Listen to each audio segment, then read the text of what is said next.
Hello everyone, आई hope आप सब अच्छे होंगे। आज हम हमारे लॉ का एक इम्पॉर्टेंट टॉपिक स्टिक लाइबिलिटी और एब्सोल्यूट लाइबिलिटी करने जा रहे हैं। स्टिक लाइबिलिटी और एब्सोल्यूट लाइबिलिटी को करने से पहले हम एक कंसेप्ट समझ लेते हैं, that is fault based liability और नॉन फॉल्ट लाइबिलिटी। ये क्या है fault based liability? Let us suppose ये है पर्सन ए और ये है पर्सन बी। पर्सन बी के किसी रॉन्गफुल एक्ट या रॉन्गफुल ऑमिशन की वजह से अगर पर्सन ए को डैमेजेस हो जाते हैं तो रेमेडी प्रोवाइड करवाने का भी लाइबिलिटी किसकी बनेगी? पर्सन बी की। फॉल्ट किसने किया? पर्सन बी ने। डैमेज किसको हुआ? पर्सन ए को। अगर पर्सन बी के एक्ट की वजह से पर्सन ए को नुकसान हुआ तो लाइबल कौन होंगे? Person B. क्यों? That is fault based liability. Fault इनका तो लाइबल भी है। तो टोट में सभी जो टोट हैं हमारे वो फॉल्ट बेस्ड लाइबिलिटी पे ही डिपेंड है। स्ट्रिक्ट लाइबिलिटी और एब्सोल्यूट लाइबिलिटी ही दो ऐसी हैं जो हमारी नॉन फॉल्ट लाइबिलिटी पे कंसेप्ट पे डिपेंड है। तो हमारा जो कंसेप्ट है आज का, स्ट्रिक्ट लाइबिलिटी और एब्सोल्यूट लाइबिलिटी, ये हमारे टोट में तो यूज़फुल है ही है, हमारे इन्वायरमेंटल लॉ में भी बहुत इंपॉर्टेंट रोल प्ले करता है। अब समझ लेते हैं हमारा स्ट्रिक्ट लाइबिलिटी। स्ट्रिक्ट लाइबिलिटी का कंसेप्ट 1868 के एक बहुत ही फेमस केस से डेवलप हुआ। केस का नाम था रिनल्स वर्सेस फ्लेचर। रिनल्स की माइंस थी और फ्लेचर सर की मिल्स थी। अब फ्लेचर ने क्या किया? फ्लेचर ने अपने वाटर रिसोर्सेज को बढ़ाने के लिए रिजर्वॉयर कंस्ट्रक्ट करने की सोची। अब रिजर्वॉयर कंस्ट्रक्ट करने के लिए फ्लेचर ने एक इंडिपेंडेंट कॉन्ट्रैक्ट को हायर किया। इंडिपेंडेंट कॉन्ट्रैक्टर ने देखा, बिना देखे कि वहाँ पे सेफ्ट जो थे, माइंस के सेफ्ट ओपन है, उनको बिना कवर किए रिजर्वॉयर को कंस्ट्रक्ट कर दिया। जब रिजर्वॉयर से पानी माइंस तक पहुंचा तो रिनल्स को काफ़ी भारी नुकसान हुआ। तो रिलायंस ने सू किया फ्लेचर को। तो यहाँ पे फ्लेचर ने ये कहा, मेरी तो कोई गलती नहीं, ये तो इंडिपेंडेंट कॉन्ट्रैक्टर ने बनाया था। तो इस केस से ही स्ट्रिक्ट लाइबिलिटी का कंसेप्ट डेवलप हुआ।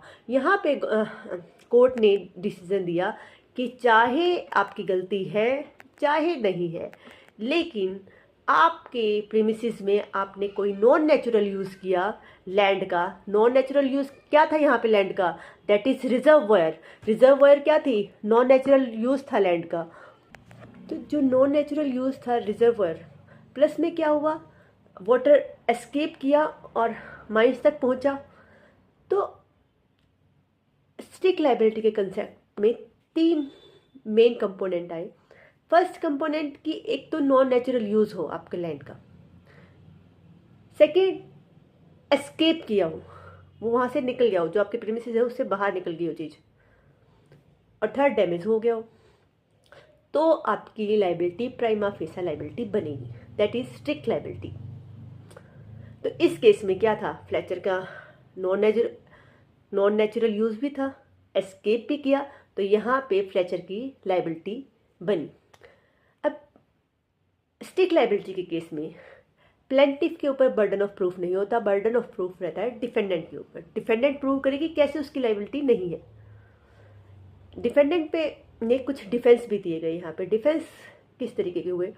तो पहला डिफेंस तो मिला प्लेंटिफ को कि ऑन फॉल्ट, कि प्लेंटिफ की गलती की वजह से नुकसान हुआ।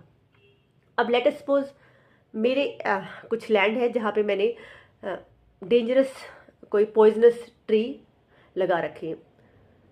अब मेरे नेबर के कुछ काव वगैरह हैं, वो वहाँ से निकल के मेरे लैंड में आती हैं और वो डेंजरस जो मैंने पॉइजनस ट्री लगाया था उसकी लीफ खा के बीमार हो जाती हैं, मर जाती हैं, तो मेरे नेबर को नुकसान हो जाता है। अगर अब यहाँ पे स्ट्रिक्ट लाइबिलिटी का केस नहीं लगेगा, यहाँ पे मुझे डिफेंस मिल जाएगा, क्योंकि माना कि मैंने नॉन नेचुरल यूज़ किया लैंड का, मैंने पॉइजनस ट्री लगाए, बट मेरे ट्री एस्केप नहीं किए। यहाँ मेरे नेबर्स के जो है उसकी गलती की वजह से कि उसने अपने एनिमल्स का ध्यान नहीं रखा और वो वहाँ से निकल के यहाँ आए और ये नुकसान हुआ। एस्केप नहीं किए, मेरे ट्रीज निकल के नहीं गए वहाँ पे। तो दोनों कंपोनेंट यहाँ पे नहीं मिले, सिर्फ एक कंपोनेंट था, दोनों दूसरा कंपोनेंट नहीं था, तो मेरी लाइबिलिटी नहीं बनेगी, मुझे डिफेंस मिल जाएगा, स्ट्रिक्ट लाइबिलिटी नहीं बनेगी। दूसरा है एक्ट ऑफ गॉड। अब कुछ ऐसा हो जाए जिस पे कंट्रोल नहीं है तो वहाँ पे भी आप डिफेंस मिल जाएगा आपको। बहुत बारिश हो गई अचानक से, या कुछ एक्टिविटी ऐसी हो गई जो आप पहले से सपोज नहीं कर सकते थे, that is act of God, second defence.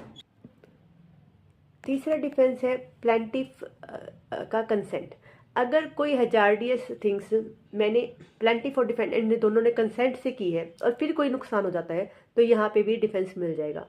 Fourth है एक्ट ऑफ स्ट्रेंजर, किसी तीसरे ही आदमी की वजह से गलती हुई है, नुकसान हुआ है, तो इसमें भी आपको डिफेंस मिल जाएगा।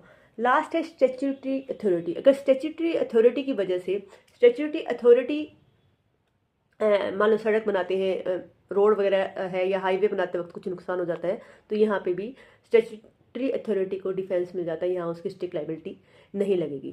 तो ये हमें कुछ डिफेंसेस दिए गए थे स्ट्रिक्ट लाइबिलिटी के अंदर। फिर केस आता है MC Mehta versus union of India का केस। यहाँ पे जिसको हम कहते हैं भोपाल गैस ट्रेजेडी के नाम से भी जानते हैं। तो 2 दिसंबर 1984 की जो रात थी, वहाँ पे क्या हुआ, ये जो कार्बोरेट जो कंपनी थी, यूनियन कार्बोरेट कंपनी थी, इसमें से मिथील गैस लीक कर जाती है, जिसकी वजह से 3000 के करीब लोगों की डेथ हो जाती है और बहुत से लोग इंजर्ड हो जाते हैं। तो यहाँ से निकल के आया हमारा एब्सोल्यूट लायबिलिटी का कंसेप्ट। अब एब्सोल्यूट लायबिलिटी के कंसेप्ट के लिए मेन कंपोनेंट है, एक तो वो एंटरप्राइजेज हो। स्ट्रिक्ट लायबिलिटी का जो हमारा कंसेप्ट है वो इंडिविजुअल पे भी लग सकता है, लेकिन जो एब्सोल्यूट लायबिलिटी का कंसेप्ट है वो सिर्फ हमारा लगेगा एंटरप्राइजेज, यानी प्रॉफिट लेने वाली कोई ऑर्गेनाइजेशन। सेकंड, वो ऑर्गेनाइजेशन आपकी हैजार्डियस एक्टिविटी में इन्वॉल्व हो। ठीक है, 2 हो गए। तीसरा, आपका एस्केप यहाँ पे मैटर नहीं करता, चाहे वो एस्केप करी है थिंग्स या नहीं करी, डजेंट मैटर। फोर्थ, आप कोई डिफेंस नहीं मिलेंगे अगर इन सब चीज़ों की इसकी वजह से आपके एंटरप्राइजेस है जो हैजार्डियस एक्टिविटी में इन्वॉल्व है, जिसकी वजह से डैमेज हुआ है, तो आपकी लायबिलिटी एब्सोल्यूट बनती है। कोई डिफेंस नहीं मिलेगा आपको कि ऐसा था वैसा था ऐसा हो गया ना, कोई भी नहीं, आपकी एब्सोल्यूट लायबिलिटी बनेगी। और क्वांटम ऑफ डैमेज को कैलकुलेट करने का तरीका होगा, that is absolutely direct proportional to size of enterprise. तो ये हमारा था एब्सोल्यूट लायबिलिटी का कंसेप्ट। आई होप आप सबको समझ आया होगा strict liability, absolute liability, fault based liability and non fault liability. Thank you, have a nice day.